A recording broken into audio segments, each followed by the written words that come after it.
Hey everyone, it's Graphic back with another video, and today we're going to be talking about the top 10 items that are rising in popularity in New World Database.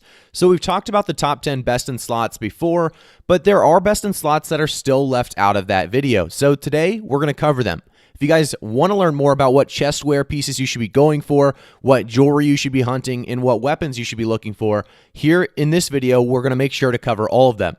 By the way, if you haven't already, make sure to like the video, subscribe to the channel, and turn notifications on, and let's get straight into it. So the first piece you may not think is too strong, but you're going to see here it's a medium chest, which makes it viable for light users.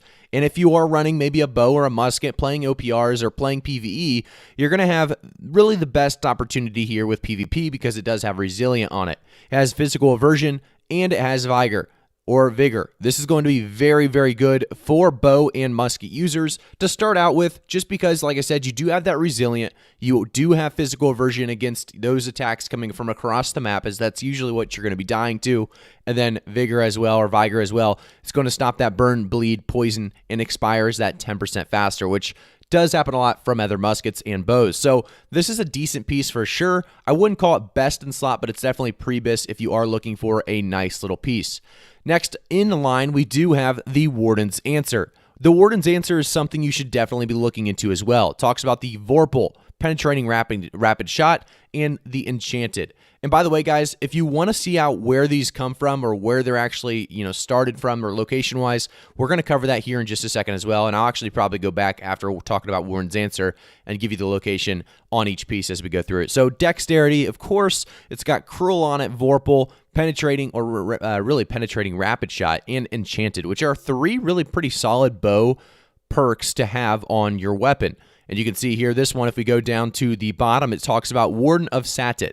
You can see the location as it loads the map in New Corsica. This is in Brimstone Sands. It's going to be zoomed in. If you zoom in a little bit farther, you can see Warden of Satet, and it's got a Satet's Key there as well, which is a hatchet that drops with thwarting counter, keen berserk, and vicious. So a couple items you could be hunting down here with Warden of Satet if you want to try for those drops. So let's go on back and talk about the Royal Lagoon, because we didn't actually talk about the location here, and that was kind of my fault. Let's go back and see the Lord Sobek. Where is Lord Sobek in Brimstone Sands? Well, he's going to be located right at the water's end, or the river's end here in Brimstone. So if you want to jump for that Royal Lagoon chest wraps, or even go for the Crown of Sobek, which is also fairly strong for Angry Earthbane, or sorry, not Angry Earthbane, but Angry Earth Ward and Genesis in general, you can go for that as well. And then we have the Sobek's Mighty Swipe, which is Enchanting, Ruinous, and Trenchant Strike. So all three legendaries are going to be from Lord of Sobek, like I said, in Brimstone Sands. So let's go over to Scorpio, because this is a sword that a lot of people do know about, but I had to throw it in here because we didn't talk about it in our previous video. Scorpio is going to be a huge sword for a lot of sword and shield users to grab. It's going to give you a lot of viability when it comes to Trenchant Strikes, empowering Leaping Strike and Rogue, giving you tons and tons of damage when they turn their back to you. And with Trenchant Strikes, those fully charged heavies are going to actually deal 29% additional crit damage, and it's going to hurt on the other side. So imagine that 29% critical damage with the 18% more backstab damage. It's going to be a lot of damage from behind, and it's a really good one to hunt down, but it is going to be a little harder to get because it's from Scorpio Supernal, and this is up in the north. You guys know about this boss probably. It does only spawn at night one time per night, and it's a hard one to hunt, but at the same time, it's going to be worth it. Scorpio is definitely, like I said, a best in slot sword for certain combinations. You can also get the Orion Shame, which has Refreshing Power Shot, Vorpal, and Mortal Power. Let's go back, though, and take a look at the next one in line. It's going to be Tear of Aset. Tear of Aset does have Dexterity, Health Divine, and Refreshing Evasion, a very solid amulet. The cool thing about this Tear of Aset is it is actually fairly easy to get. It's from Fekit. If you guys don't know where Fekit is, it's going to be straight up in, let me actually show you guys. Here we go. Let me zoom out. It's in the Ennead. So if you can see the dungeon here, you can see that this is the Fekit right here in this location in, like I said, the Ennead. There's also a lot of other stuff you can get, of course, from Fekit. So if you want to continue to try that dungeon out, there is a lot of benefits to it. But Tear of Aset, let me know, by the way, guys, if you have any of these different weapons and gear or jewelry pieces already. I'm very curious on what you guys have already hunted down or what you're looking to hunt down next. So definitely leave a comment below. and let me know what you guys are looking for next in line. By the way, if you don't know, we do stream on twitch.tv/igraphici every single Monday, Thursday, and Saturday at 6 p.m. Eastern, so make sure to follow me there, twitch.tv/igraphici. All right, let's jump back over to Invoked by Her 2 Lands. This is going to be a very interesting earring jewelry piece with refreshing toast, which is definitely needed on every single piece of jewelry when it comes to earrings. And then it has regenerating as well, which I don't love regenerating, but there are a lot of tanks and a lot of people in general that do like the idea of having that health regen every second. So if you do like this piece, it's something you want to go for. It's dropped by the High Priest of the Twin Doors. This is down, if you don't know, in West Wall. If you guys don't know about the West Wall, it's a elite chest run area in Brimstone Sands. We've done it many times before on stream and on YouTube as well. So definitely take advantage of this. If you guys do those runs, make sure you're killing the High Priest of the Twin Doors if you want this invoked by her 2 lands, or if you want Preferring Passage. If you guys look here, Preferring Passage does have Infected, Keen Awareness, and Refreshing, so in some cases it may have viability, but it is Dex, so you're typically not going to be running for the Preferring Passage. You're going to be going for the Invoked by Her 2 lands for sure. All right, next up in line, we do have number 5. I think it's number 6. This might be number 6 already. We're cruising through this one, and it's got Strength, Enchanted, Refreshing Move, and Life Stealing, which is huge. It's going to be a great sword. Deep Root is massive for a lot of Sword and Shield users to continually heal themselves up while staying on top of the enemy and reducing your cooldowns. It's going to be a really nice sword to have, and if you want to go for it, it's going to be by the Verdulian. I don't know how to say this one, guys. Verdulian, the Rootbound. You're going to have to let me know in the comments as well on how to pronounce that one, because that is an interesting name. I do like this weapon quite a bit, but if you want to hunt it down, unfortunately, it's going to be a little bit harder this time around. You're going to have to actually kill, like I said, the Rootbound, and he is in Eternal Pull. There's a lot of different stuff that you can get dropped, though, from this man. Brash Combat, which is a nice great sword from there. Life Spring, Deep Root, like I said, Chef Shirt, Harrow, Dominion of the Doomed, Harbinger of Gloom, Extinction and Destiny, as well as Thorn. Just a lot of great stuff. So if you want to take a look at this guy on the New World database, that's going to be a guy that drops a lot of unique things and legendaries that you may want to be hunting for. So let's go over to Protector's Fortune Charm.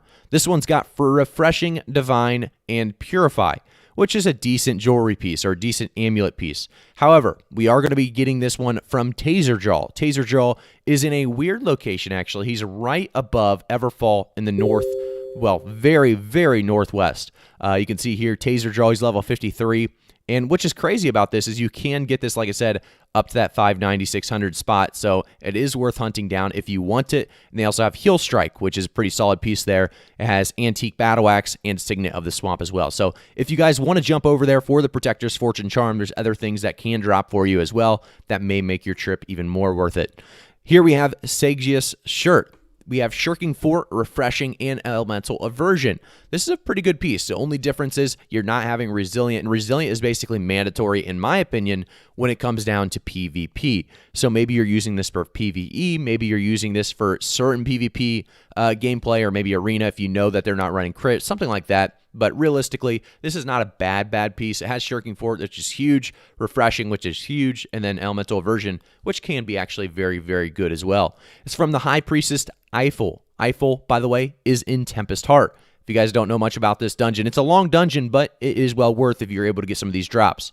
So High Priestess Eiffel, if you guys want to jump and try that one in the Tempest Heart. Next up in line, we have Tough Times. Tough Times is a nice greatsword, 29 dexterity. Obviously, that rises as you rise the greatsword, the gear score for the greatsword.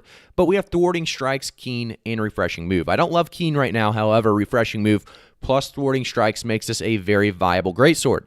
If you take a look at where it's dropped, it's by 3 different people, Angry Earth-wise. You can see Taxodius, Taxi, and of course, Otis. These are all Angry Earth mobs within the Garden of Genesis. So if we go back, you can see Taxi, Taxodius, and let's see, the last one, Otis, all, like I said, in Garden of Genesis. So run Garden of Genesis if you're looking for this great sword right here, Tough Times, as it is one of the best out there, and it's a very, very easy drop to get because Garden of Genesis, one of the easiest dungeons of the game. So take advantage if you are looking for this great sword. Shouldn't be too hard. Find a group, run it up, see how it goes. All right, next up we have Infernus. Infernus is going to be a Strength Con sword. We have talked about a lot of swords today in this video, which is nice because Swords are coming very, very heavily into the meta. If you guys didn't notice, Sword and Shield is huge right now in PvP. And of course, PvE, typically you're going to have a Sword and Shield user. You have Refreshing Move, Enchanted, and Lifestealing, making this a very viable sword for PvP, as well as a few other things. But Infernus, like I said, a very, very solid sword. If you want to look for it, it's going to be by the Disciple of Disorder that it is dropped. And this is, by the way, all the way up in the top of Shattered Mountain. Disciple of Disorder can drop it, and there's a lot of other drops as well. So Spirit Path and, like I said, Infernus is the good one, but there's a lot of others, and you can take a look at Disciple of Disorder on New World Database or nwdb.info if you want to take a look more into what this guy can all really drop for you. All right, Champion's Amulet is, of course, the last one. I know this is number 11. We only said 10 in this video, but this is an important one because Champion's Amulet is something I've been hunting down on my stream for so long. We're on PvP track 87, and you get this, by the way, from PvP tracks. So typically, people in my stream will pop in and say, oh, I got it at level 13, 15, 20, 25, something like that. You never hear much above that 30, 40 range. I'm at 87 track PvP track, and I have not gotten this Champion's Amulet. It is a best-in-slot PvP amulet for many people, and I cannot seem to get it. But it has health, stamina recovery, and shirking and power. But like I said, this one's a very good one to go for, and definitely grab it on your PvP track if you do get the drop. But thank you guys again for tuning in. I just want to say, like I said, on the stream, we're continually grinding for this Champion's Amulet. So if you want to see more gameplay regarding around Mage or PvP in general, or even PvE, you're going to find me on twitch.tv/igraphici. Make sure to like the video as well, subscribe to the channel, and turn notifications on. I'll see you guys all in the next one.